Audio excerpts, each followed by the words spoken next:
할렐루야. 아멘. 네, 오늘도 귀한 예배 속에 함께 하신 여러분들에게 하나님의 은혜가 충만하게 임하는 복된 시간 되기를 소원합니다. 아멘. 우리는 지금 매우 빨리 변화하는 시대 속에 살아가고 있습니다.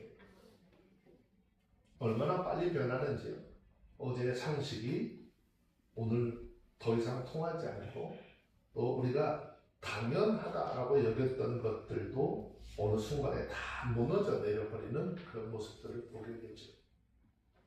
과학과 기술은 눈부시게 발전을 하고, 사람들은 더 많은 것을 소유하고 또 편리한 삶을 살아가려고 하지만, 아이러니하게도 우리의 삶은요 점점 더 불안해지고 있는 것이죠.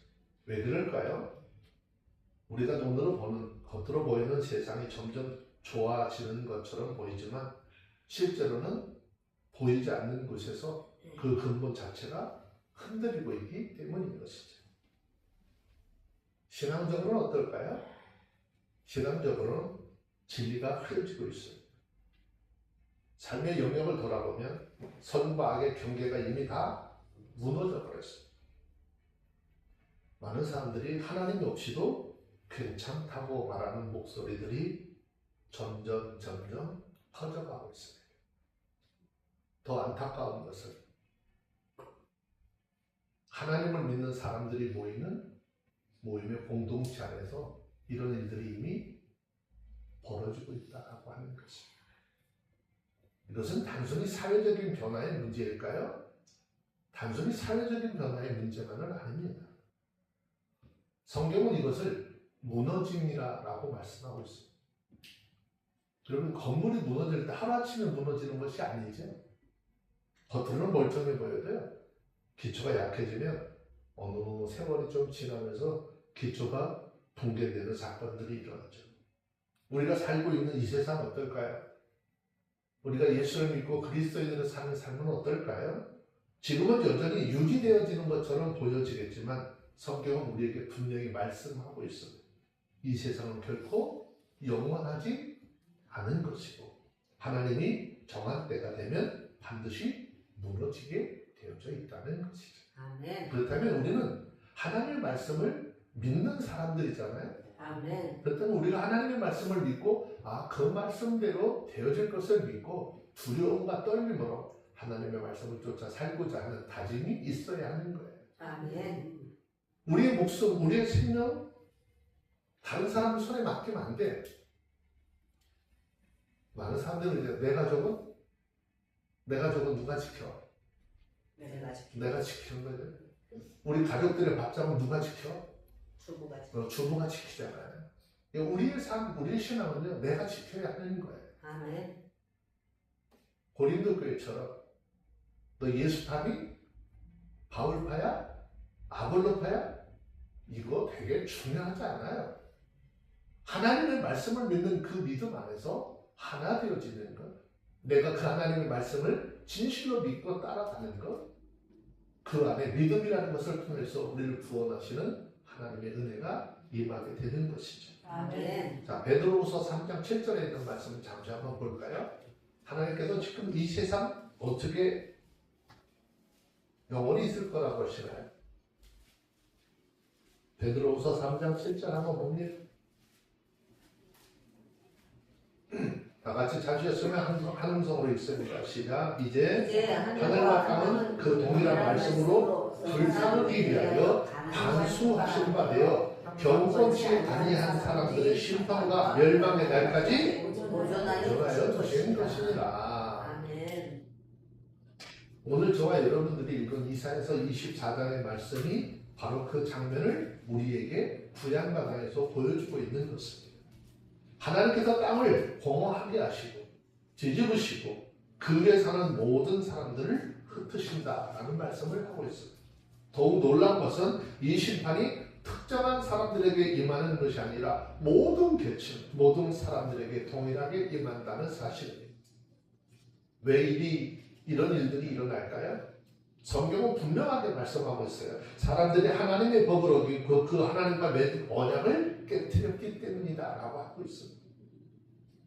이 말씀 우리들이 참 기억을 해야 될 거, 이 말씀은 먼 미래 이야기가 아니에요. 다른 사람들에게 해당하는 이야기 아닙니다. 이것이 지금 우리가 살아가는 이 시대를 향한 하나님의 말씀이시고 경고인 것입니다. 아멘. 동시에 우리는 각 사람을 향한 질문이기도 합니다. 만약에 이 세상의 동기가 이미 예정되어 있다라고 한다면 우리는 그 앞에서 어떤 자세로 그리스도인으로서의 삶을 살아야 할까? 세상이 무너질 것을 알면서도 여전히 그 위에 우리의 삶을 쌓고 있지는 않습니다.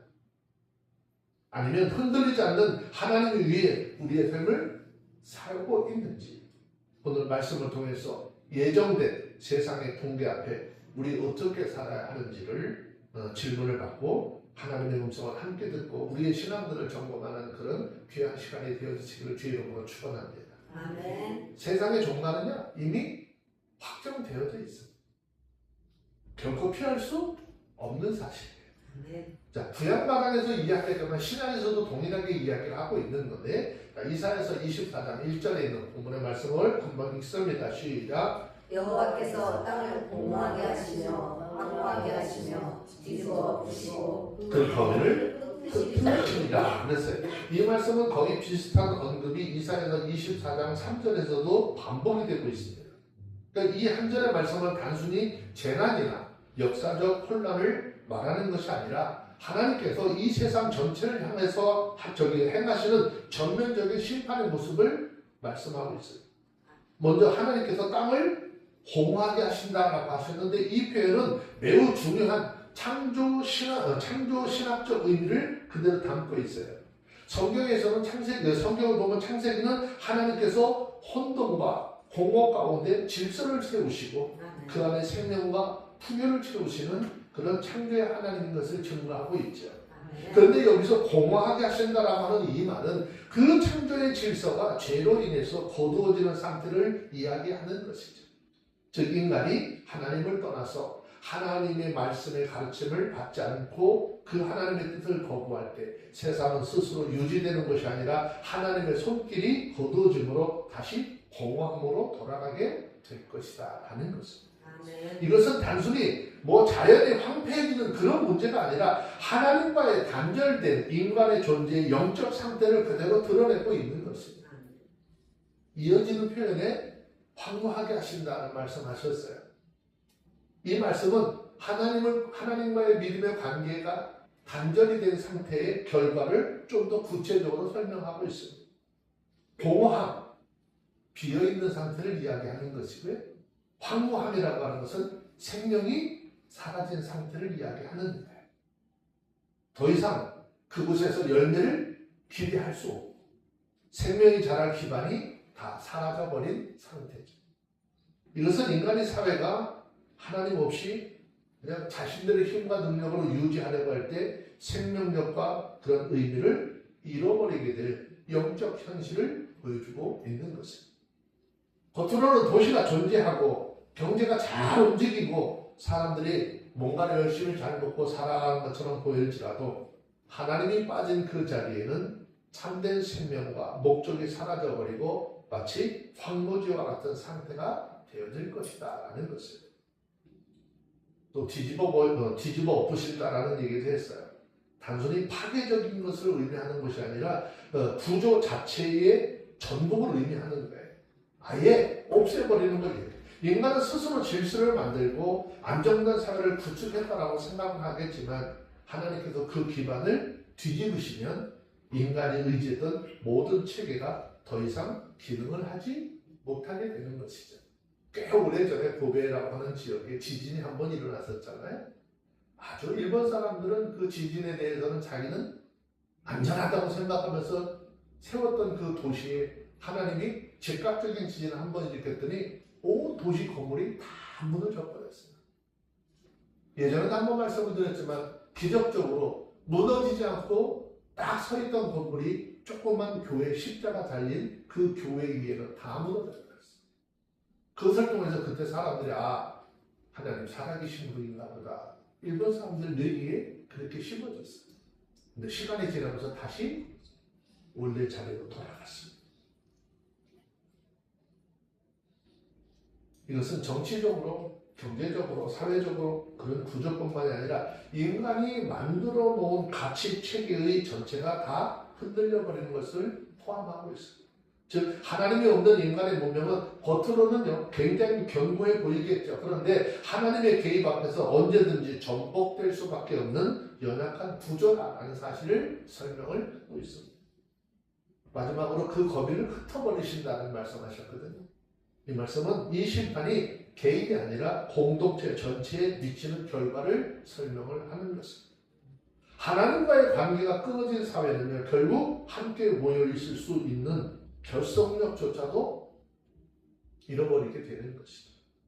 흩어진다는 것은 단순히 장소의 이동이 아니라 관계의 단절과 공동체의 해치를 의미하는 것입니다. 사람들이 서로 의지할 수 없고 함께 살아가던 질서가 무너져서 따로따로 다 흩어지는, 그래서 어느 한 곳에 갇혀지는 고립의 상태를 이야기하는 것입니다. 결국 이 한 절은 하나님을 떠난 세상이 어떤 상태로 전락할 것인가를 매우 입체적으로 보여주고 있는 말씀입니다. 이 한 절 말씀 쭉 읽어보면 아무것도 아닌 것 같아요. 무슨 뜻인지 이해가 되지 않지만 이 짧은 말씀 안에는 이렇게 풀어서 헤쳐보니까 어마어마한 은혜들이 있고 하나님의 무서운 경고가 있는 것이죠. 아멘.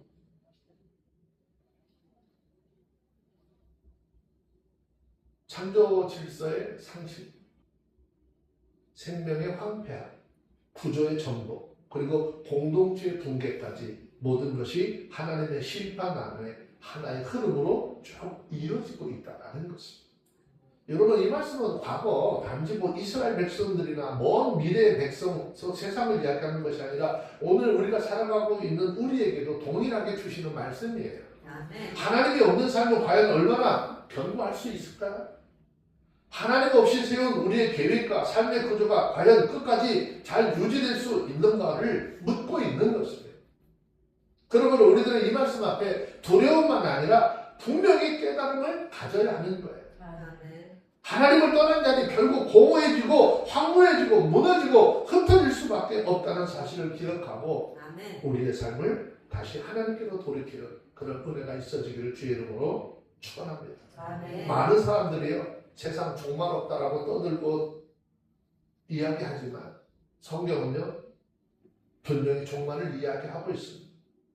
종말론은 우리를 겁주기 위해서 지어낸 말이라고 주장을 하지만 종말은 실제로 존재하는 것입니다. 역사 속에서도 이미 있었듯이 아멘. 이후에도 분명히 그날이 올 거라는 것입니다. 아멘. 그래서 하나님께서 노아 시대의 심판을 예언하셔서 물로 심판하셨습니다. 뿐만 아니라 하나님은 소돔과 고모라를 심판을 예언하셨고 불로 심판하셨습니다. 이전에 그렇게 하셨던 그 하나님께서 정하신 그날에 이 세상을 반드시 심판하게 될 것입니다. 아멘. 요한계시록에서 말씀하고 있습니다. 그럼 우리 어떻게 해야 될까요? 마땅히 이 세상의 종말에 대한 성경의 선언을 확실히 믿어야 하는 것입니다. 아멘. 세상의 종말을 대비하는 삶, 곧 종말론적인 삶을 살아가는 저와 여러분들이 다 되시길 바랍니다. 아멘. 또 이 이야기를 잘못 듣고 어디 이상한 데로 돈 들고 가고 그렇게 하는 것이 아니라 내가 있는 자리에서 성경의 기록과 하나님의 말씀을 잘 믿으시고 믿음으로 내 신앙을 지켜나가시면 되는 거예요. 아멘. 네, 그게 하나님 앞에 우리의 신앙, 우리의 믿음을 인정받는 것입니다. 두 번째, 마지막 날에 임한 하나님의 심판 앞에서 세상 누구도 예외일 수 없어요. 자, 이사야서 24장 2절에 있는 말씀 봅니다. 읽습니다. 시작. 백성과 제사장이 일반일 것이며 종과 상전이 일반일 것이며 비자와 감옥과 일반일 것이며 사는 자와 파는 자가 일반일 것이며 채용하는 자와 채용하는 자가 일반일 것이며 이자를 받는 자와 이자를 내는 자가 일반일 것이라. 이 말은 이 땅을 살아가는 모든 여러 부류의 다른 위치에 선 사람들을 쭉 열거해놨어요. 세상적으로 봤을 때는 높고 낮은 굴곡이 있고 뭔가를 막 군림하고 무릎을 꿇고 애원하는 모습들이 있는 것 같지만 하나님이 심판하시는 그날에 이 모든 사람들이 같은 운명에 처해질 것이다 라는 것입니다. 여기 백성과 제사장, 저 요즘에 굉장히 가슴을 치는 그런 말씀입니다. 목회자하고 다를 거 없어요. 요한계시록 11장 1절에서 말씀하잖아요. 하나님 마지막 때 심판을 어디서부터 한다고 했어요? 이 강대상과 성전 안에서 하나님 앞에 예배하는 자들,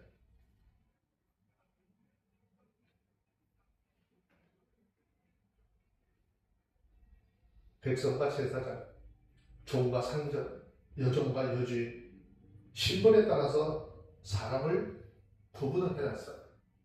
그 밑에 내려오면 사는 자와 파는 자, 빌려주는 자, 빌려주는 자, 빌리는 자, 이자 받는 자, 이자를 내는 자 관계에 구분했어요. 근데 여기 중요한 것이 어떻게 구분했느냐가 아니라 그들 모두가 다 하나님의 심판의 대상이라는 것이에요. 아멘. 즉 그 사람의 신분이나 그 사람이 처한 상황 등에 상관없이 모든 사람에게 하나님의 심판이 공평하게 예외 없이 임하게 될 것이라는 거예요. 하나님의 종말론적 심판의 특징은 이 세상에 속한 모든 사람들이 심판의 대상이 된다라고 하는 것입니다. 우리는 이러한 하나님의 종말론적인 심판을 예표로 보았는데 그것이 바로 노아 시대의 홍수의 대심판에서 찾을 수 있습니다. 노아 시대의 하나님은요, 이 세상을 물로 심판하셨잖아요. 그 심판에서 예외인 사람은 아무도 없었어요. 물론 노아의 8가족이 하나님의 대홍수의 심판으로부터 살아남을 수는 있었죠. 그것은 하나님께서 노아에게 방주를 만들고 그 안에 들어가도록 명령하셨는데 그 말씀을 따라 순종했기 때문에 구원을 얻는 거예요. 아멘. 그러면 마지막 때 우리도요, 예수 믿고 구원받는 거 그냥 되어지는 것이 아니라 하나님의 약속의 말씀 안에 거해야 하는 것이고요. 아멘. 그 말씀을 따라 삶을 살아가야 영원한 구원의 자리에 들어갈 수 있어요. 아멘. 그런데 너무나도 안타까운 것은요, 마지막 때가 되면 예수님께서 그랬잖아요. 좁은 길 가라 그러시잖아요. 아멘. 근데 마지막 때가 되면 그 좁은 길 가고 싶어도 갈 수 있는 사람들이 별로 많지 않다고 했어요. 그 말씀은요, 그 당시 예수님에게 뭐라고 들었어요? 예수님 구원 얻는 자가 많습니까? 적습니까? 묻는데 예수님께서 숫자가 많아져고 말씀하셨어요. 단지 좁은 길 가야 돼. 그런데 그때가 되면 그 좁은 길을 가려고 해도 결코 갈 자가 많지 않아. 이 말씀은 예수님의 말씀을 온전히 믿고 따르다 구원받을 사람들이 과연 그렇게 받을까? 그렇지 않다는 거예요. 세상의 소문을 따라 유명세 있는 교회에 그 교회를 나간다고 내 신앙의 엘리트라고 생각하는 사람들이 지금 크리스찬이라고 하는 사람들이 가지고 있는 생각들.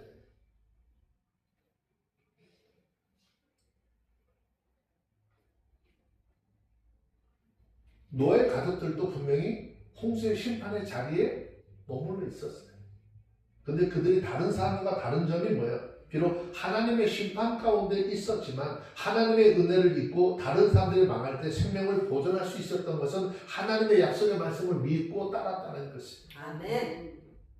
많은 사람들로부터 조롱받고 멸시받았지만 그는 꿋꿋이 하나님의 약속을 믿고 행했기 때문에, 아멘. 물론 그들이 하나님의 은혜를 입게 된 것은 노아의 의에 하나님에 대한 믿음 때문이겠죠.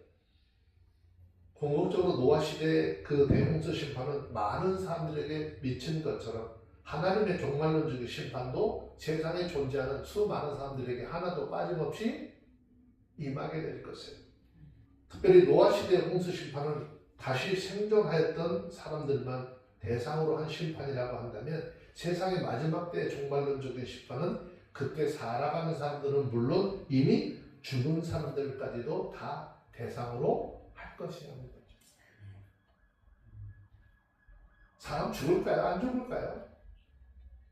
하나님이 정해놓으신 선이잖아요. 히브리서 9장 27절 보니까 한번 보세요. 같이 한번 잠깐 봅시다. 사람이 죽는 걸로 끝난다. 죽는 걸로 끝나는 게 아니잖아요. 하나님께서 정해놓은 법이 있어요. 히브리서 9장 27절 한번 보시면요. 사람이 한번 죽는 것은 하나님께서 정해놓으신 법이래요. 근데 그걸로 끝나는 것이 아니라 그 후에 뭐가 있대? 자, 한번 읽어봅시다. 히브리서 9장 27절 시작. 한번 죽는 것은 사람에게 정하신 것이요 그 후에는 심판이 있습니다. 그랬어요. 그러므로 산자이든지 죽는 자든지 이 세상 마지막 때 모든 사람이 하나님 앞에 심판받게 될 것입니다. 아멘. 물론 노아의 대홍수 심판이 시사하듯이 모든 사람이 다 멸망에 이르게 되는 것은 아닙니다. 노아의 8가족처럼 하나님에 대한 믿음을 가지고 하나님의 말씀을 따라 의로운 삶을 산 자들은 구원의 방주에 들어가서 구원을 받고 하나님의 새롭게 지으신 새 하늘과 새 땅의 주인공으로 살아가게 될 줄로 믿습니다. 아멘. 노아의 방주 사건과 소돔과 고모라 사건의 사건을 통해서요, 구원받은 자들이 얼마나 되는지 잘 기억하셔야 돼요. 즉 하나님의 최후의 심판 때 구원을 받은 것은 세상의 신분 등에 의한 것이 아니라 전적으로 하나님에 대한 믿음에 따른 것이다. 아멘. 그래서 우리는 로마서가 너무너무 중요해요. 로마서는 우리 신앙의 시작이라고 했잖아요. 야고보서는요, 그 신앙의 결과인 거예요. 아멘. 그런데 이거를 잘못 이해를 하다 보니까 믿음으로 구원받고 행위로도 구원을 받는다라고 하는 이야기들을 너무 많이 하는데 그런 게 아니에요.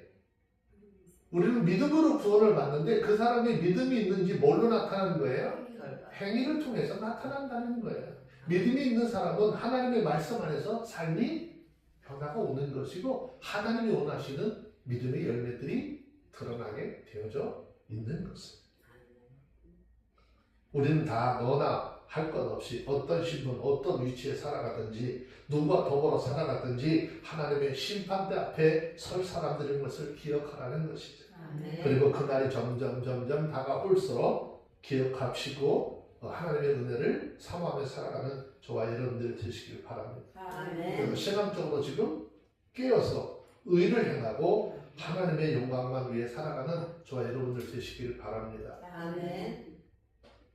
유튜브로 나가게 되면 다른 얘기는 안 하는데 심각한 이야기들이 지금 주변에서 많이 일어나고 있어요. 부활절 예배 이후에 사건들이 지금 많이 보도되고 있어요. 자, 성경 구절 볼까요? 고린도서 5장 10절.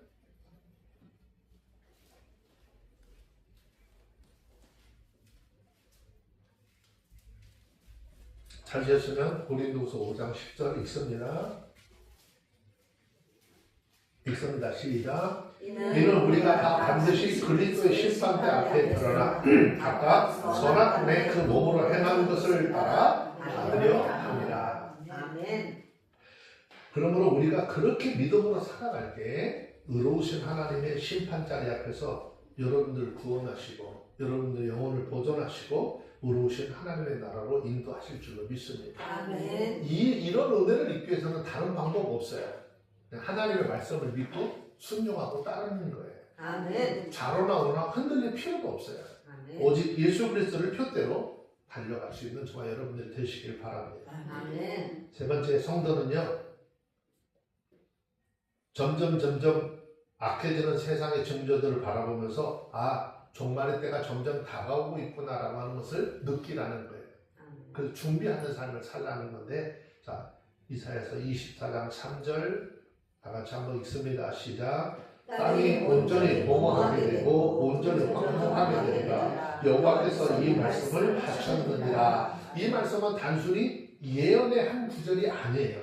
하나님께서 인간의 역사와 삶을 향해서 선포하시는 매우 엄중한 선언이십니다. 우리는 이 말씀을 들을 때에 단지 먼 미래에 일어날 어떤 재앙이나 세상 종말을 떠올리기 쉽습니다. 그러나 이 말씀은 그보다 훨씬 더 가까이 바로 우리들의 삶의 중심을 향하고 있다는 것을 기억하셔야 돼요. 하나님께서 창조하신 세상은 원래 공허하거나 황무하지 않았습니다. 창세기 시작을 보면 하나님이 혼돈과 공허한 가운데 질서를 세우시고 거기에 생명을 풀어 넣으셨습니다. 아멘. 또 빛이 있게 하셨고 물과 땅을 나누셨고 그렇게 행한 모든 것들이 한 말씀으로 딱 요약해서 하나님 보시기에 좋았다라고 했습니다. 아멘. 그 안에서 인간은 하나님이 보시기에 좋은 그 모든 환경 속에서 인간은 하나님과의 관계를 맺으며 살아가도록 지음받은 사람들이죠. 아멘. 다시 말씀을 드리면 인간 존재의 목적은 하나님과 동행하고 하나님과 교제하는 데 있다는 것입니다. 아멘. 그런데 오늘 본문은 그와 정반대 상태를 보여주잖아요. 온전히 공허하게 되고 온전히 황무하게 된다는 것이에요.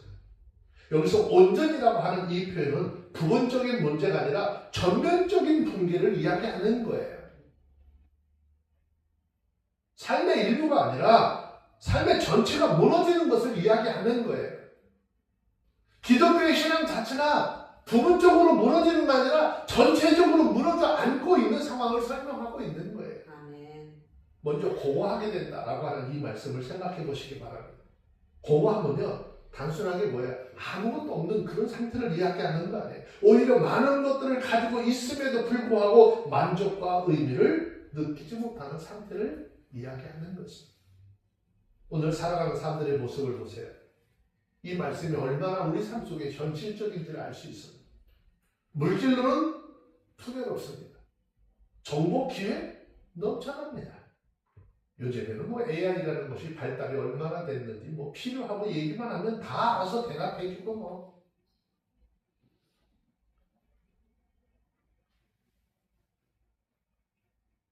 마음에 깊이 있는 곳에서는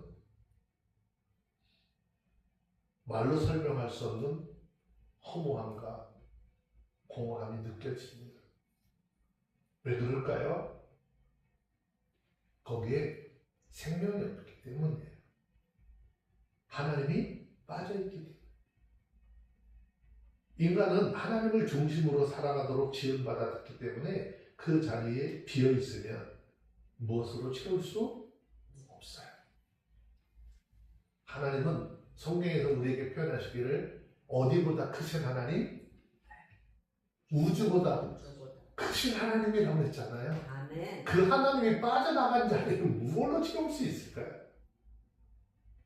사람들은 그 공허함을 채우기 위해서 돈, 성공, 관계, 쾌락을 추구하죠. 그런데 그것들은요, 잠시의 만족을 줄 뿐이지 근본적인 공허함을 해결하지 못합니다. 오히려 더 큰 갈증을 남기게 되죠. 다음으로 황무하게 된다라는 말씀입니다. 공허함이 내면의 상태라고 한다면 황무함은 그 결과로 나타나는 외적인 모습을 이야기하는 것이에요. 마음이 비어있으면 삶이 무너지기 시작합니다. 가치관이 흔들리고 옳고 그름의 기준이 흐려집니다.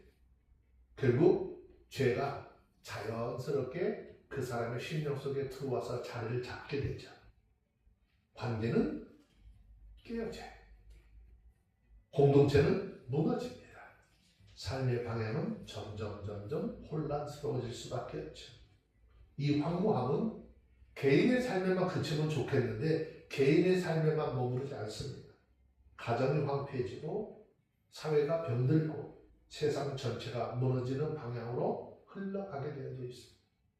우리가 살아가는 이 세대를 돌아보면 기술과 문명은 발전했어요. 그런데 인간의 내면과 관계는 점점 황폐해지고 있다는 사실을 부인할 수 없습니다. 사람하고 대화 나누려고 하기보다는 기계하고 대화를 나누려고 하는 일들이 더 많아지고 있기 때문이죠. 이것이 바로 하나님을 떠난 결과이죠. 여러분들 자제분들하고 전화통화 자주 하시나요? 자제분들하고 전화통화 좀 자주 하세요? 요즘 젊은 애들하고 전화하면 귀찮아요. 문자 하래요, 문자. 전화하면 전화 안 받아요, 문자 와요. 바쁜데 문자로 하세요. 이게 사람 사는 사회의 정이 아니죠. 물론 본인이 전화 받을 수 없는 상황이 될 수도 있어요. 그런데 말하면은 문자로 하래요. 근데 우리 나이 먹은 사람들이 이거 문자하기 되게 힘들거든요. 자, 오늘 우리가 지금 이 살펴보고 이 말씀의 중심에는 굉장히 중요한 선언이 있어요. 여호와께서 이 말씀을 하셨느니라. 이것은 단순한 경고가 아니라 하나님이 권위 있는 선포예요. 하나님은 역사의 주관자이시고 세상의 질서를 세우시는 하나님. 그 하나님이 이렇게 말씀하셨다는 것은 이 일은 반드시 이루어질 것이다 라는 의미인 것입니다. 동시에 이것은 하나님의 공의를 드러내는 일입니다. 하나님은 사랑의 하나님이기도 하지만 또 동시에 거룩하신 하나님. 아멘. 죄와 불의를 그냥 지나치지 않으시는 하나님을 거부하고 자기 마음대로 살아가는 이 세상 결국 하나님이 없는 상태의 결과, 즉 공허함과 황무함을 경험하게 될 것이다 라는 것을. 그러나 이 말씀은 단지 심판만으로 그냥 받아들여서는 안 돼요. 이 안에는 우리를 향한 하나님의 마음이 담겨져 있습니다. 하나님은 우리를 멸망시키기 위해서 이 말씀을 주신 것이 아니라 우리가 지금 잘못된 길 안에 있다면 너희 삶의 방향을 돌이키도록 하기 위해서 말씀하고 있어요. 아멘. 경고라고 하는 것은 그렇잖아요. 언제나 사랑의 또 다른 표현인 것이죠. 혹시 우리의 삶 속에 이미 공허함이 자리를 잡고 있지는 않는지, 겉으로는 괜찮아 보일지라도 마음속 깊은 곳에 이유 없는 허무함들, 무기력함이 있지는 않은지, 혹은 내 삶 속에 어떤 영역들이 황무해져 가고 있지는 않은지, 사랑과의 관계, 믿음의 관계, 하나님과의 관계가 무너지고 신앙이 식어지고 삶의 방향을 잃어버린 상태는 아닐까?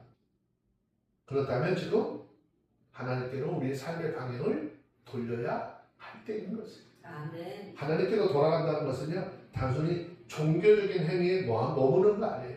종교적인 행위를 더하는 건 아닙니다. 삶의 중심, 내 삶의 중심을 하나님 앞에 두는 거예요. 아멘. 하나님을 인정하고 하나님과의 믿음의 관계를 회복해야 하는 것입니다. 아멘. 하나님은 공허함을 채우시는 분이시고 하나님은 황무한 땅을 다시 생명으로 바꾸시는 하나님. 아멘. 우리가 하나님께로 돌아갈 때 그 하나님은 우리의 무너진 삶을 다시 세우고 메마른 심령에 예수 그리스도를 통해서 주시는 영원한 생수를 충만하게 부어주실 줄로 믿습니다. 아멘. 오늘 이 말씀 앞에서 우리들이 분명히 결단을 해야 돼요. 하나님 없이도 괜찮다는 삶을 살겠다고 하는 그 생각을 갖는 순간 우리는 이미 공허함과 황무함의 길에 들어서고 있다는 거예요. 그러나 하나님을 선택하는 순간 우리의 삶은 다시 회복의 길로 나아가게 될 줄로 믿습니다. 아멘. 여호와께서 이 말씀을 하셨느니라 그랬잖아요. 이 말씀은 마음에 새기시고 오늘 저와 여러분들의 마음의 삶의 중심이 다시 하나님께로 좀 돌리는 은혜가 있어지기를 주의 이름으로 축원합니다. 아멘. 이유는 하나님 안에만 참된 충만과 회복이 있기 때문이에요. 아멘. 자, 4절에 있는 말씀으로 내려서 보겠습니다. 이사야서 24장 4절 시작. 땅이 슬퍼하고 쇠잔하며 세계가 쇠약하고 쇠잔하며 세상 백성 중에 높은 자가 쇠약하며 그랬어요. 이 말씀은 단순히 자연변화의 사회적 혼란을 묘사하는 것이 아니라 하나님을 떠난 이 세상이 필연적으로 경험하게 될 전면적인 붕괴의 현실을 그대로 우리에게 보여주고 있습니다. 이 한 구절 안에는 창조 질서의 무너짐, 인간의 삶의 약화, 그리고 인간이 의지하던 모든 권력의 무력함이 함께 드러나고 있습니다. 먼저 땅이 슬퍼하고 쇠잔하며 그랬어요.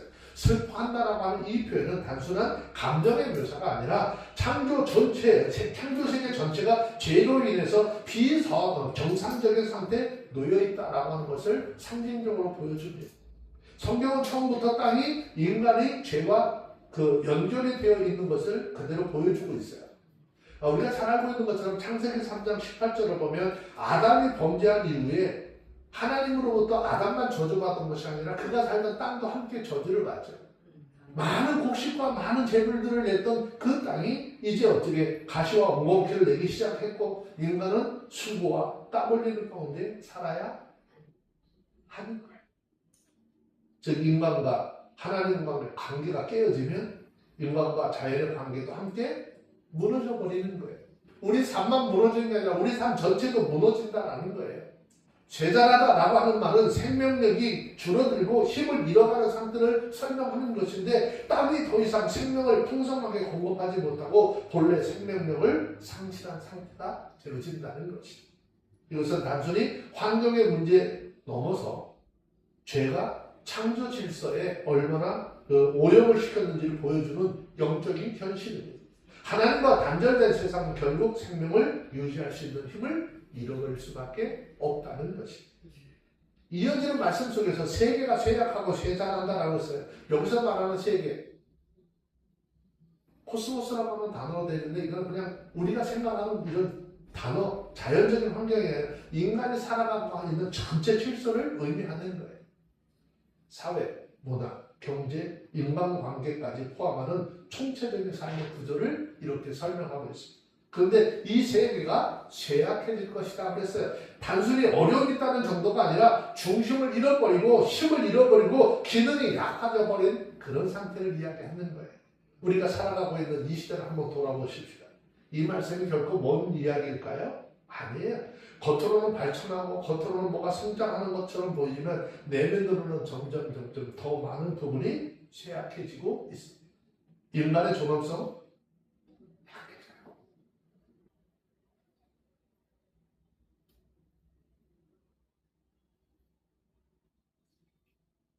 이미 인간의 존엄성 우리가 입으로 뭐 얘기하지 않아도 우리 사회적인 이런 걸 통해서 다 알고 있잖아요. 인간의 존엄성은 이미 약화될 대로 약화됐어요. 관계는 단절됐어요. 진리는요, 보편화되어야 되는데 상대화되었다는 거죠. 기술은 발전하고 있지만 인간의 마음은 점점 더 공허해지고 있습니다. 이것이 바로 세계가 쇠약해지고 쇠잔하다라고 하는 말씀의 현실의 적용이죠. 마지막 부분, 세상 백성 중 높은 자가 쇠약하리라. 높은 자는 단순히 신분이 높은 사람을 의미하는 것이 아니라 권력과 영향력을 가진 모든 인간의 중심 세력을 이야기하는 거예요. 왕, 지도자, 권력자, 부유한 자, 세상에 영향력을 가진 사람들을 전부 다 포함하는 것입니다. 세상은 흔히 높은 자들이 세상을 지탱한다라고 이야기합니다. 권력이 있고 지식이 있고 재물이 있는 사람들이 역사를 움직인다라고 믿고 있습니다. 그러나 본문은 그 높은 자들조차도 쇠약해진다라고 이야기합니다. 그들도 결국 무너질 수밖에 없는 존재라고 하는 것이죠. 인간이 아무리 높은 자리에 올라가도 하나님이 없이 세상을 붙들 수 있는 힘은 없다는 것입니다. 이것이 인간의 한계인데 그것을 드러내는 동시에 인간이 의지했던 모든 장치가 무너질 수 있다라고 하는 것을 보여주고 있습니다. 우리가 의지하던 정치, 경제, 사회적 시스템, 인간의 능력과 지혜조차도 결국 영원한 기반이 될 수 없다는 것입니다. 하나님이 아닌 것을 의지하는 모든 것 결국 다 쇠약해질 수밖에 없습니다. 이 말씀의 흐름을 종합해 보면 여기에는 굉장히 분명한 메시지가 있습니다. 죄는 단지 개인의 문제가 아니라 창조 질서를 무너뜨리는 힘을 가지고 있는 것인데 땅이 무너지고 세계가 무너지고 인간의 권세가 무너지는 것 하나님으로부터 분리된 삶의 결과라고 하는 것입니다. 그러나 우리는 단순히 절망의 선언으로 이 말씀은 끝나지 않고 하나님께서 이 말씀을 기록하게 하신 목적이 있는데 우리가 이 현실을 어떻게 직면하도록 하라는 거예요. 아멘. 무너져가는 세상 속에서 무엇이 진짜 경고하신지를 깨닫게 하시려고 우리에게 구약마당에서 말씀하고 있습니다. 우리는 종종 세상에 흔들리지 않을 것처럼 살아가잖아요. 돈이 있으면 안전할 것 같고 지위가 있으면 안정될 것 같고 관계가 좋으면 평안할 것이다 라고 생각합니다. 그런데 본문은 분명히 말합니다. 땅도 쇠잔하고 세계도 쇠약되고 높은 자도 쇠약해진다라고 합니다. 다시 말씀드리면 이 세상의 그 어떤 것도 영원한 기반이 될 수 없다는 것입니다. 그러면 우리 어디에 소망 둘까요? 무너져가는 이 세계 속에 우리가 무엇을 붙들고 살 수 있을까? 답은 불명한 거예요.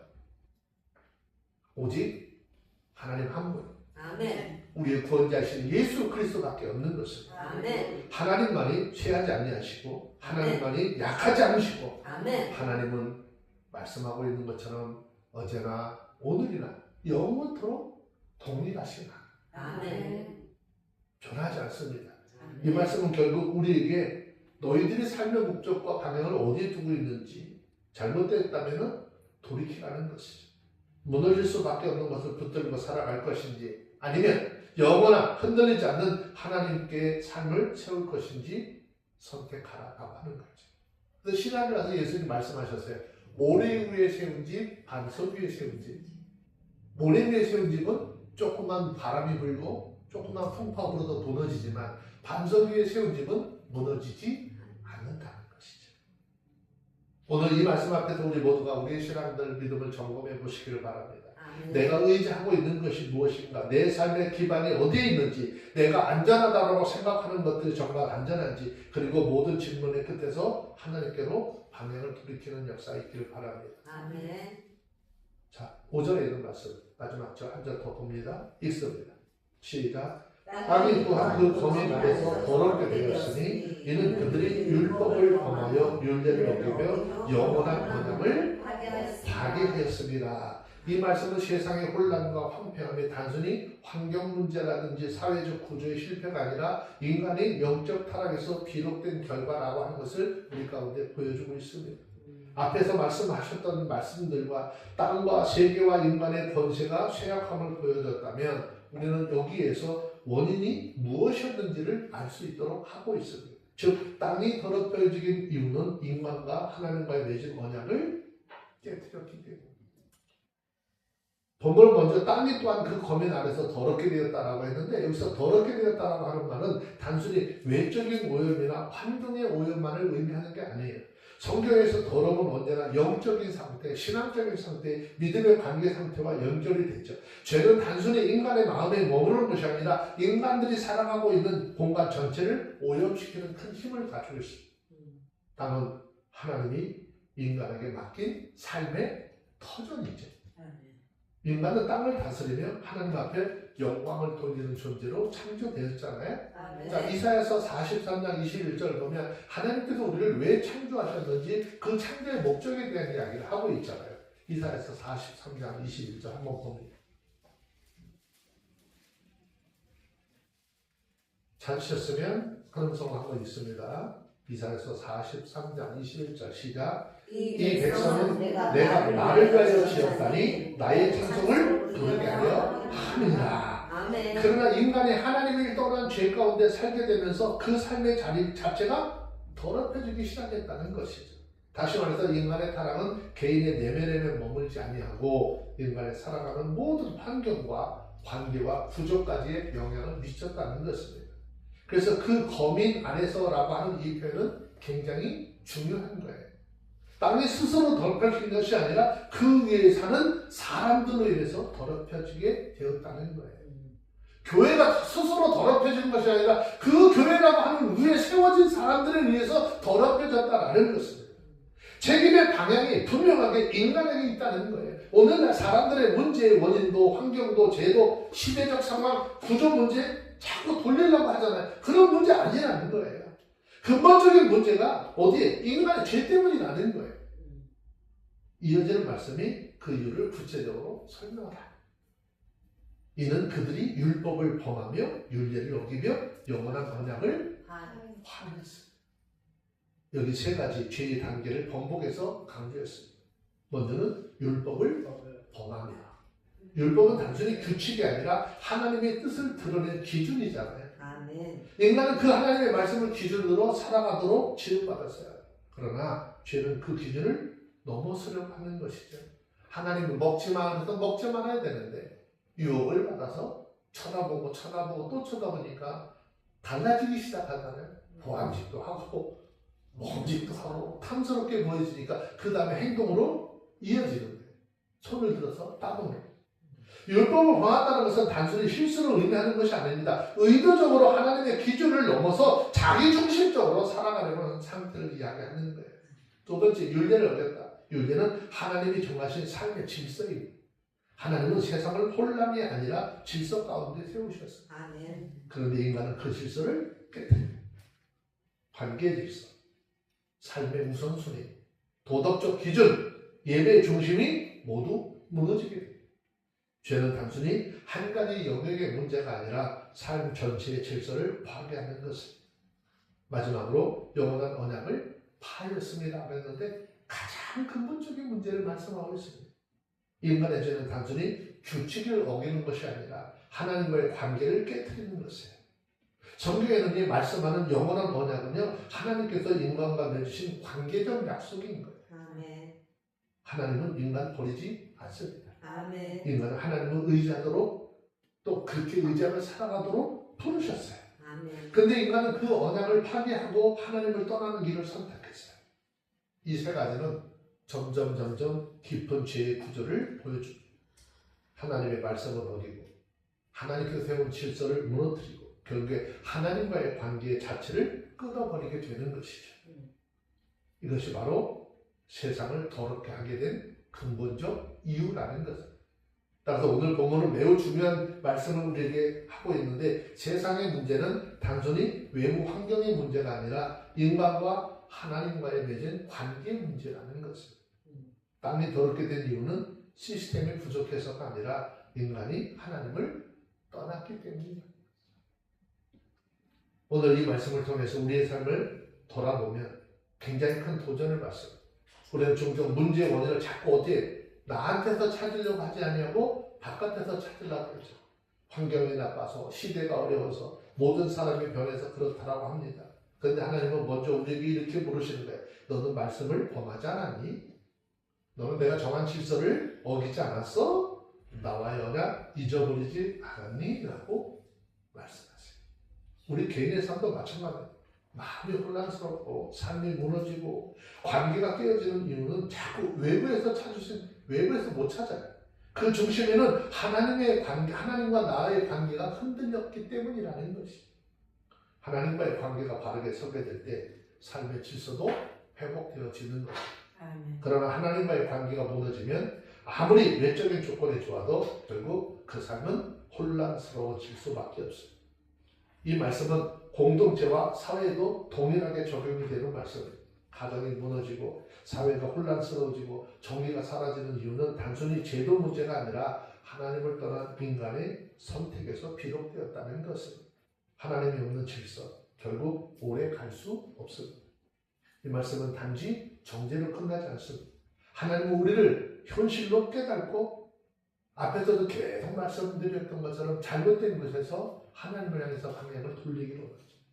땅이 더럽게 되었다는 선언은 무슨 그냥 더러운 것을 끝날까요? 아니 다시 깨끗하게 될 수 있다는 회복의 가능성을 전제하고 있는 거죠. 아멘. 왜냐? 하나님은 여전히 언약의 하나님이시기 때문에 아멘. 인간의 언약을 파괴하긴 하였지만 하나님은 그 언약을 끝까지 붙드시는 하나님. 아멘. 성경 성경 전체는 인간이 깨뜨린 언약 하나님께서 다시 회복시키는 말씀으로 가득 차 있습니다. 그리고 그 중심에는 예수 그리스도 통한 새로운 언약이 있습니다. 아멘. 그러므로 저와 여러분들 이 말씀 앞에서 단순히 세상을 자꾸 비판하는데 머무르지 말라는 것입니다. 먼저 우리의 삶, 우리 자신을 좀 돌아보고 나는 하나님과의 말씀, 관계 속에서 말씀을 기준으로 잘 살아가고 있는지, 하나님의 질서 안에 머물러 있는지, 하나님과의 관계를 혹 소홀히 하고 있지 않은지를 점검해야 하는 것입니다. 아멘. 그리고 다시 하나님께로 돌이키셔야 됩니다. 아멘. 언약을 파괴한 인간을 향해서 하나님이 여전히 손을 네. 내밀고 계세요. 아멘. 그리고 그 하나님의 손을 우리가 붙잡을 때 더러워질 땅은 다시 새롭게 되어질 것이고 무너진 삶이 다시 회복되어지는 은혜가 있을 줄로 믿습니다. 아멘. 우리가 살고 있는 이 시대, 이 약하고 혼탁한 세상, 감당할 수 없는 어두운 일들이 가득한 이 세상, 마땅히 해야 될 일이 뭘까요? 우리가 하나님 앞에 말씀을 붙들고 믿음으로 살아가는 거예요. 아멘. 그리고 주님께서 주신 그리스도인으로서의 삶을 통해서 세상의 빛과 소금의 역할을 감당하며 나가는 것입니다. 아멘. 저와 여러분들이 하나님의 자녀로서 세상에 빛된 그 빛을 나타내고 증거하는 하나님의 사람들이 다 되시길 바랍니다. 아멘. 우리 성경 한 구절 찾아서 읽고 마칩시다. 베드로전서 4장 7절.